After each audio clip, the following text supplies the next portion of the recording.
네, 우리를 위해 베푸시는 그 하나님의 그 선한 능력을 기억하며 믿음으로 살아가는 저와 여러분 되기를 소원합니다. 복음으로 세상을 변화시킨다라는 그런 멋진 표현이 있습니다. 종교개혁 시대 이후로 진리와 복음으로 세상을 개혁하고 변혁시킨다라는 그 개념이 보편적으로 알려지기 시작했는데 사실 말처럼 쉬운 일은 아닙니다.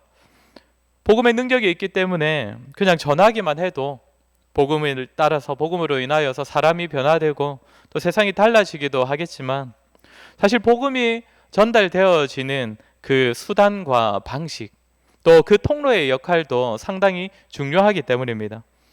이 말은 복음의 능력에 사람의 능력이 더해져야 된다라는 의미가 아니라 복음을 전하는 자가 먼저 자신이 복음에 대한 확신을 가지고 그 복음의 능력을 경험하고 복음을 드러내는 삶으로서 복음을 전할 때에 비로소 복음의 능력이 드러나고 그 복음의 능력이 드러남으로써 사람과 세상이 달라진다는 것입니다. 이런 점에서 저와 여러분은 어떠합니까? 복음을 담아내기에 부족함이 없는 자들입니까? 오늘 본문이 조금 짧긴 하지만 이를 통하여서 복음을 맡은 자로서의 우리의 삶을 한번 돌아보았으면 좋겠습니다. 오늘 본문을 보면 8절에서 바울이 전한 복음에 대해서 뭐라고 표현하고 있습니까? 우리 8절을 같이 한번 읽겠습니다. 시작. 바울이 해당에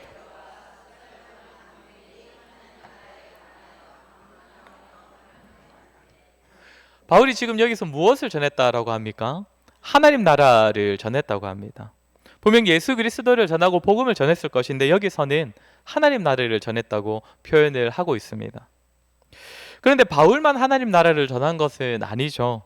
예수님께서도 회개하라 천국이 가까이 왔느니라 라고 선포하셨는데 거기서 말하는 천국도 하나님 나라입니다. 그리고 사도행전 1장에서 우리가 살폈었는데 예수님께서 부활하시고 승천하시기 전까지 그 40일 동안 무엇을 전하셨다라고 했습니까? 사도행전 1장 3절을 보면 40일 동안 그들에게 보이시며 하나님 나라의 일들을 말씀하시니라 라고 합니다. 예수님께서 승천하시기까지 제자들에게 가르치신 그 내용도 하나님 나라입니다. 예수님께서 전하신 것은 그 시작도 마지막도 하나님 나라였다는 것이죠. 그러니까 하나님 나라는 전해야 할 복음에 있어서 아주 중요한 개념이라는 것을 우리가 알 수 있습니다. 이미 몇 번 말씀드렸던 것 같은데 하나님 나라가 곧 성경의 주제입니다. 구원, 안식, 회복, 그리스도 성경에서 중요하게 다뤄지는 그 주제들, 개념들이 있지만 또 우리가 구속사적 관점으로 성경을 읽어야 한다, 그리스도 중심적으로 성경을 읽어야 한다라고 하지만 사실 모든 것이 하나님 나라라는 이 큰 주제 안에 다 포함되어 있기 때문입니다. 사람의 구원과 회복도 하나님 나라의 백성들을 하나님께서 세우시는 과정이고 이 과정에서 가장 필요한 존재가 예수 그리스도이십니다. 그리고 안식과 영생이라는 것도 신자가 하나님 나라에서 영원히 누리게 될 삶을 의미합니다. 결국 성경의 모든 중요한 개념들은 이 하나님 나라라는 주제 안에 포함되어 있는 것이고 그렇게 오늘 본문은 바울이 하나님 나라를 전했다라고 말을 하는 것입니다. 그렇게 바울은 회당에서 3달 동안 아주 담대하게 하나님 나라에 대하여 강론하며 권면했다고 합니다. 자세히 풀어서 설명하고 때로는 질의응답하면서 대화로서 잘 가르쳤다는 것이죠. 그러자 어떤 반응들이 나타납니까? 우리 9절도 같이 읽겠습니다. 9절입니다. 시작. 어떤 사람들은 마음이 굳어 순종하지 않고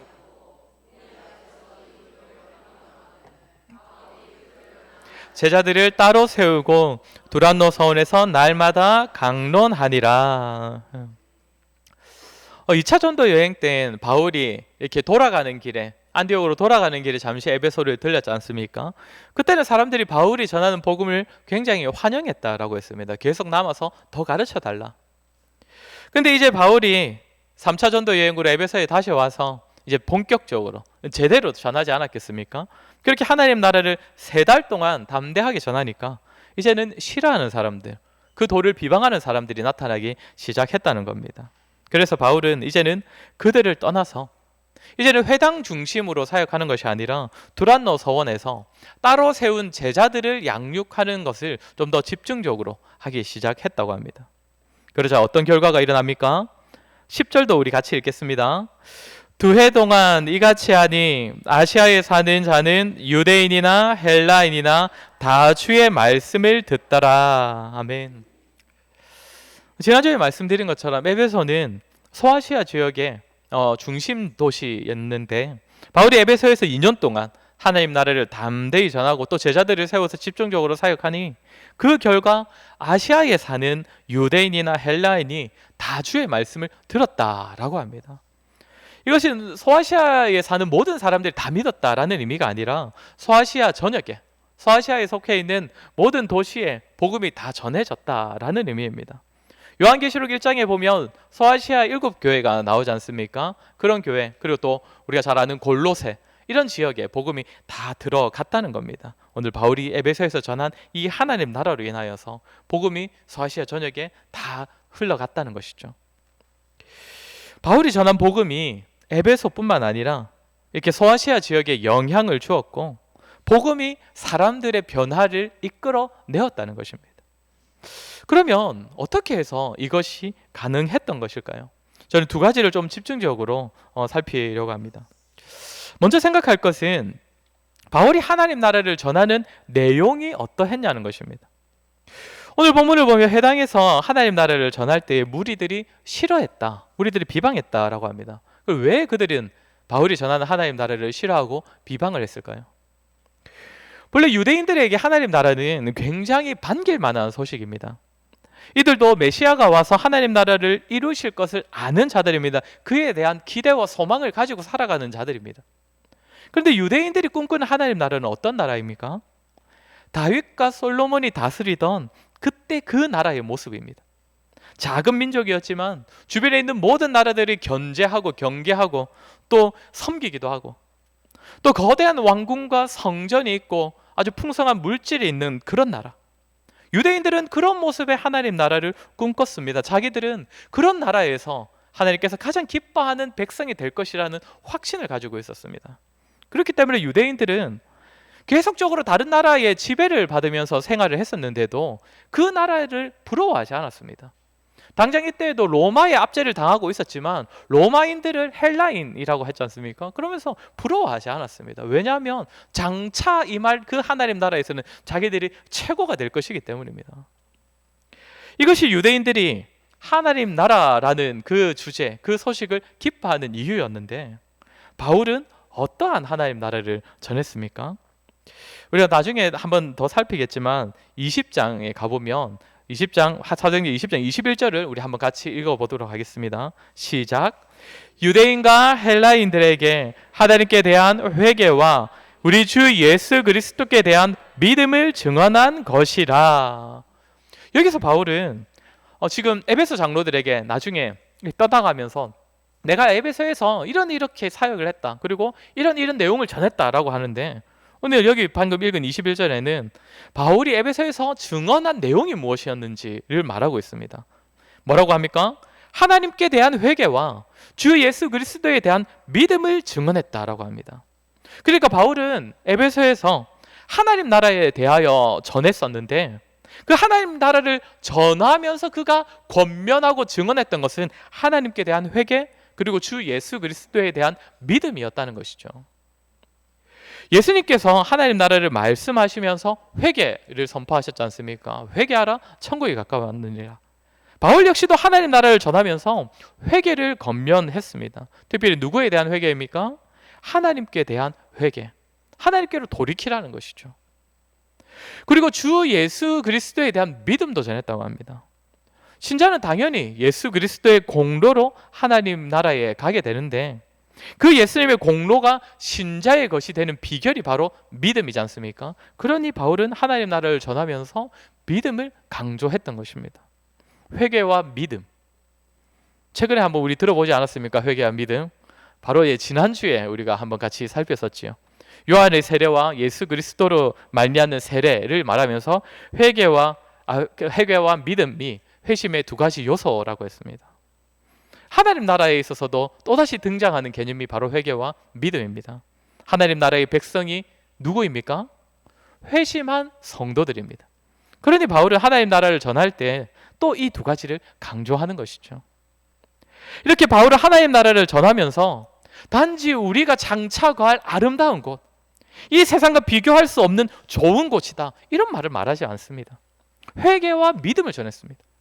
분명 장차 거할 그 하나님 나라는 이 세상에 존재하는 그 어느 것보다도 좋고 아름답고 풍성한 곳이 분명하지만, 그 나라의 백성들이 이 땅에서 살아갈 때에 필요한 것은 바로 회개와 믿음이기 때문입니다. 그러니 이 소식이 유대인들에게는 불편했을 것입니다. 바울이 전하는 하나님 나라를 싫어했을 것입니다. 게다가 유대인들이 주도해서 십자가에 못 박은 주 예수 그리스도를 믿으라라고 하니 더더욱 싫었겠지요. 여기서 한 단계 더 들어가서 바울이 하나님 나라를 전하면서 회개와 믿음을 강조해서 증언했다라고 하는데, 이것에 대하여서 조금 더 깊이 살피려 합니다. 사랑하는 성도 여러분, 성도가 거할 하나님 나라는 어디에 있습니까? 하늘에 있습니까? 예수님께서는 하나님 나라에 대하여 말씀하실 때에 그 나라는 장차 임할 것이다 라고도 말씀하시고, 그렇기 때문에 주의 나라가 임하시옵고 라고 기도하라고 하셨지 않습니까? 또한 하나님 나라가 이미 임하였다라고도 예수님께서는 말씀을 하셨습니다. 왜 이미 왔다고도 하시고 또 장차 온다고도 말씀을 하셨습니까? 하나님 나라는 이미 임하여서 시작되었기에, 하지만 그 나라는 아직 완성을 향해 가고 있는 과정 중에 있기 때문에 예수님께서는 이미 왔다, 또 올 것이다 라고 말씀을 하신 것입니다. 성도가 속한 하나님 나라는 바로 이런 곳입니다. 이미 시작되었지만, 이미 임하였지만 아직 완성되지는 않은 곳. 바꿔 말하면 성도는 이 땅을 살아가고 있지만 사실상 이미 시작된 하나님 나라에 속한 자로서, 지금은 잠시 세상에 살다가 나중에 하나님 나라로 옮겨지는 것이 아니라, 물론 그렇게도 표현할 수는 있습니다. 비슷하게 표현하고 있는 성경도 있고 찬양도 있지요. 그렇지만 사실상 이미 임한 하나님 나라, 이미 시작된 하나님 나라, 그러나 아직은 완전하게 드러나지 않은 그 하나님 나라를 성도가 지금 살아가고 있는 것입니다. 그러면 아직 완성되지 않은 하나님 나라, 그래서 확실하게 드러나지 않고 있는 이 하나님 나라를 성도가 도대체 무슨 수로 그 나라를 전할 수가 있겠습니까? 무엇을 통해 그 나라를 드러낼 수가 있겠습니까? 그 나라를 살아가고 있는 백성들이 보여주어야지요.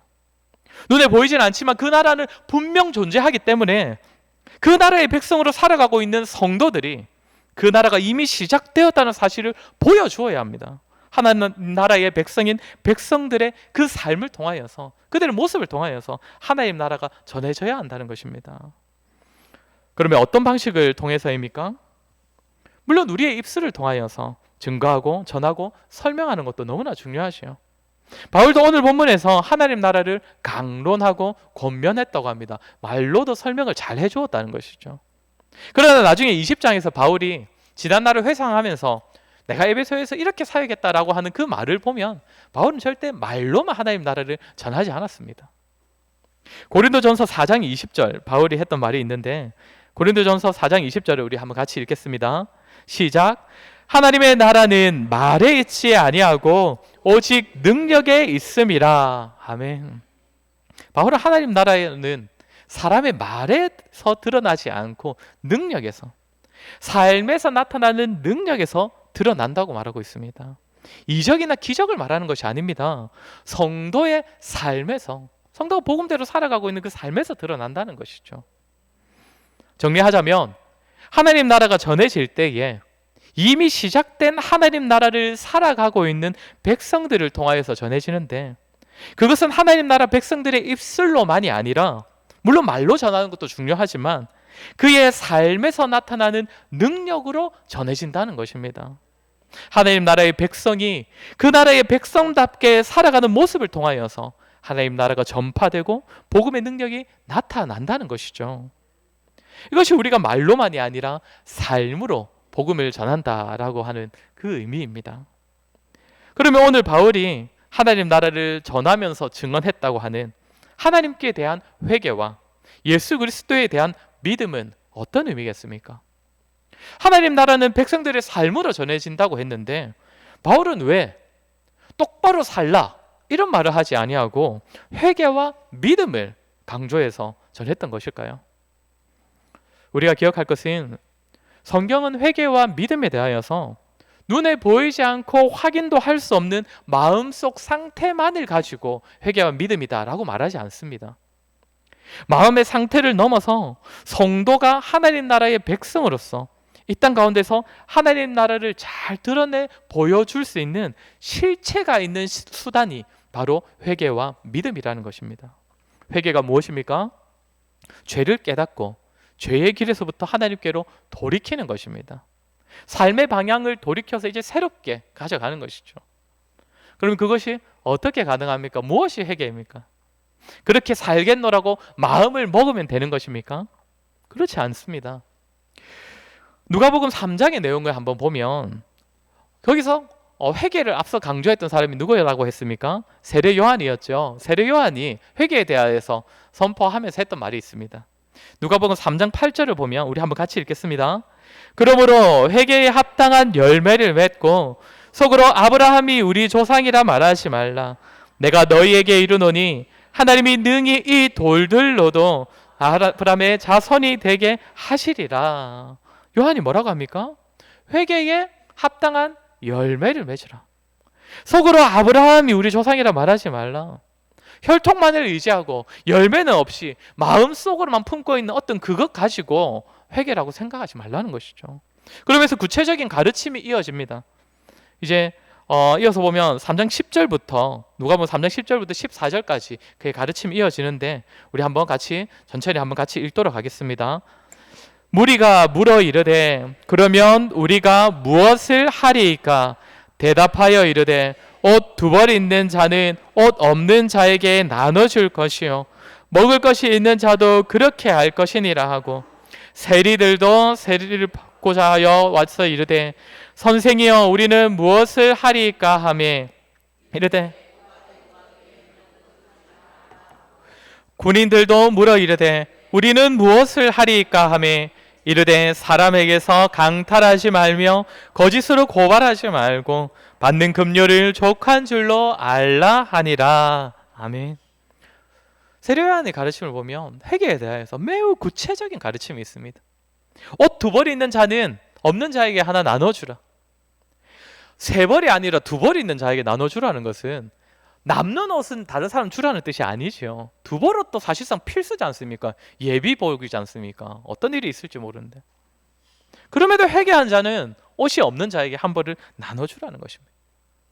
이 죄악된 세상에는 모든 사람들이 자기만 챙기게 되는데 자기만을 사랑하고 자기 것만 우선하게 되는데 그러지 말고 회개한 자는 마땅히 자기의 것을 나눠줄 줄 알아야 한다. 세리를 향하여서는 뭐라고 합니까? 부과된 것 외에는 거두지 말라. 아시겠지만 당시 세례는 거의 도둑이지 않습니까? 사기치는 사람입니다. 과하게 세금을 징수하여서 자기 것을 남겨 먹는 사람이 세리입니다. 그런데 회개한 세리는 어떻게 하라는 겁니까? 정직하게 하라. 부과된 것 이상으로는 거두지 마라. 군인들을 향하여서는 뭐라고 합니까? 사람들 것을 강탈하지 말고 거짓으로 고발하지 말고 급료를 족한 줄로 알라. 군인 역시도 만만치 않은 약탈자들이었습니다. 당시 군인들은 거짓 고발하여서 죄 없는 사람을 가두기도 했고 그래서 그 사람의 재산을 강탈하기도 했습니다. 군인들에게 회개한 군인이라면 절대 그렇게 하지 마라. 다른 사람 것을 빼앗지 말라. 세례 요한은 회개에 대하여서 말하면서 회개에 합당한 열매를 맺으라고 했습니다. 매우 구체적인 가르침을 줍니다. 그리고 모두에게 똑같은 잣대를 대고 말하지도 않습니다. 각자 부름받은 자리에서 알맞은, 각자의 자리에 알맞은 그 회개에 합당한 열매, 각자의 자리에서 죄로부터 돌이킨 삶을 확실하게 살아가라는 것이죠. 다른 사람들처럼, 세상 사람들처럼 나도 자기만 위하여서, 자신만을 위하여 살아갈 수 있지만 다른 세리들처럼 나도 사기치며 조금은 남겨 먹으며 살아갈 수도 있지만 다른 군인들처럼 나도 거짓 고발하고 약탈하며 살아도 이 세상에서는 전혀 욕먹을 짓이 아니지만 그냥 당연한 짓이지만 성도로서, 특별히 회개한 성도로서는 그렇게 살지 말라는 것이죠. 죄로부터 돌이켜서 살라는 것입니다. 다르게 살라는 것입니다. 사랑하는 성도 여러분, 오늘 바울이 하나님 나라를 전하면서 회개를 증언하는 것도 다르지 않습니다. 그리고 오늘날 저와 여러분 역시 이 땅 가운데 하나님 나라를 전하는 자로서 하나님 나라의 백성답게 이 땅을 살아가는 모습은 회개에 합당한 열매를 맺는 것입니다. 그저 마음속으로 나는 회개한 자이다, 나는 하나님 나라의 성도이다, 거기서 그치지 아니하고 우리의 삶의 현장에서 부름받은 모든 자리에서 회개한 자로서의 합당한 열매를 맺으며 살아가는 것입니다. 사회에서, 직장에서, 가정에서, 학교에서, 사원으로서, 임원으로서, 사장으로서, 학생으로서, 교사로서 각자의 자리에서 보게 되는 이 세상의 모습, 이 타락한 질서, 온갖 부조리함과 불합리함과 불의한 것들과 타협하지 아니하고 회개한 자로서 죄를 멀리하는 그 회개의 열매를 맺어야 합니다. 그런 모습으로서 우리는 하나님 나라가 이 땅에 이미 시작되었다, 눈에 보이진 않지만 이 세상에 하나님 나라가 임하여 있다는 것을 우리가 그 회개한 모습으로서 보여줄 수 있다는 것입니다. 회개에 이어서 믿음 역시 동일합니다. 믿음도 그냥 마음의 상태만을 말하는 것이 아닙니다.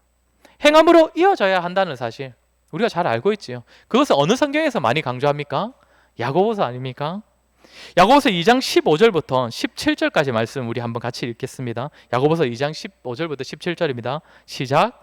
만일 형제나 자매가 헐벗고 일용할 양식이 없는데 너희 중에 누구든지 그에게 이르되 평안히 가라, 덥게 하라, 배부르게 하라 하며 그 몸에 쓸 것을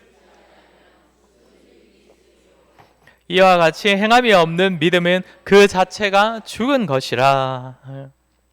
믿는 자가 도움에 필요한 형제와 자매를 보면서 아무런 행함이 없다면 그의 믿음은 죽은 것이다 라고 말합니다.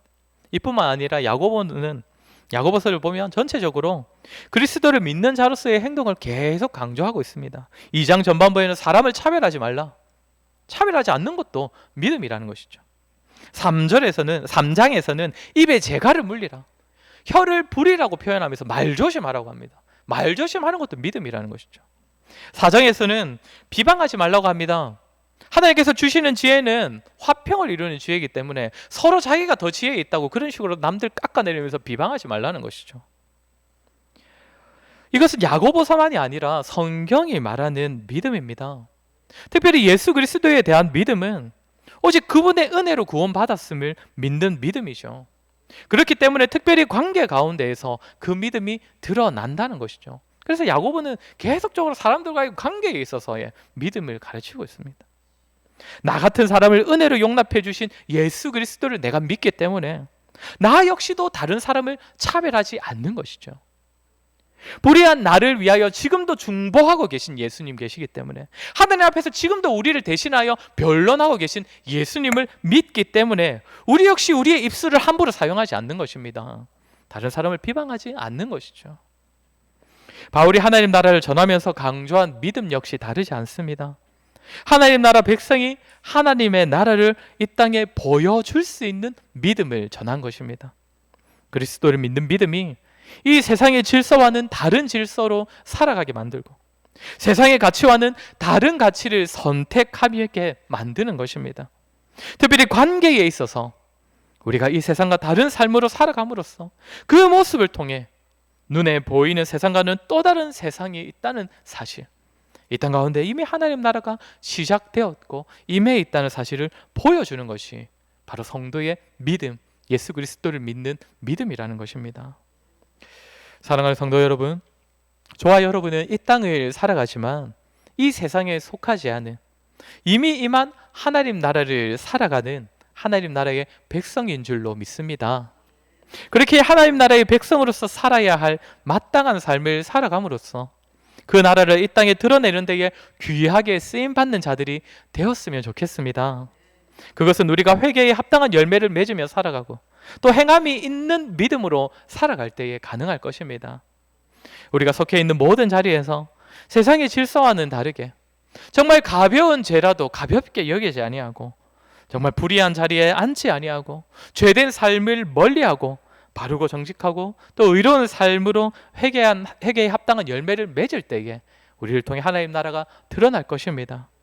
그리고 우리가 관계하는 모든 사람들과의 그 관계 가운데에서 예수 그리스도를 믿는 믿음, 그 은혜를 의지하는 믿음이 나타나야 합니다. 불의한 우리를 용납해 주신 그 예수 그리스도의 사랑과 은혜가 다른 사람을 대하는 우리의 말과 행동과 태도에서 드러날 때에 그러한 삶을 통해 행함이 있는 믿음으로 살아감으로써 하나님 나라를 드러내는 저와 여러분이 되어야 할 것입니다. 저와 여러분을 통하여서 아직은 하나님 나라가 눈에 보이지 않지만 밭에 감추인 보화처럼 아직은 감추어져 있지만 저와 여러분의 정말 실체가 있는 믿음, 실체가 있는 회개를 통하여서 이 땅 가운데 하나님 나라가 밝히 드러나는 그러한 은혜가 있기를 주의 이름으로 간절히 소원합니다. 우리 시간에 들은 말씀을 기억하며 우리 한번 같이 기도하도록 하겠습니다. 이 시간 기도할 때 하나님 나라를 증언하는 데에 부족함이 없는 우리의 삶이 되게 하여 주시옵소서. 하나님 나라 백성으로서 하나님 나라를 밝히 이 땅 가운데 드러내는 우리가 되게 하여 주시옵소서. 참으로 열매를 맺는, 정말 회개에 합당한 열매를 맺는 삶을 살아감으로써 또 행함이 있는 믿음을 가지고 살아감으로써 정말 눈에 보이진 않지만 이미 이 땅 가운데 하나님 나라가 임하여 있다는 사실, 우리는 이 세상에 속한 자가 아니라 그 나라를 살아가고 있는 백성임을 드러내게 하시고, 그래서 그러한 우리의 삶을 통하여 이 땅에 임한 하나님 나라가 전파되게 하여 주시옵소서. 우리 시간 들은 말씀을 기억하며 같이 한번 기도하도록 하겠습니다. 기도하겠습니다.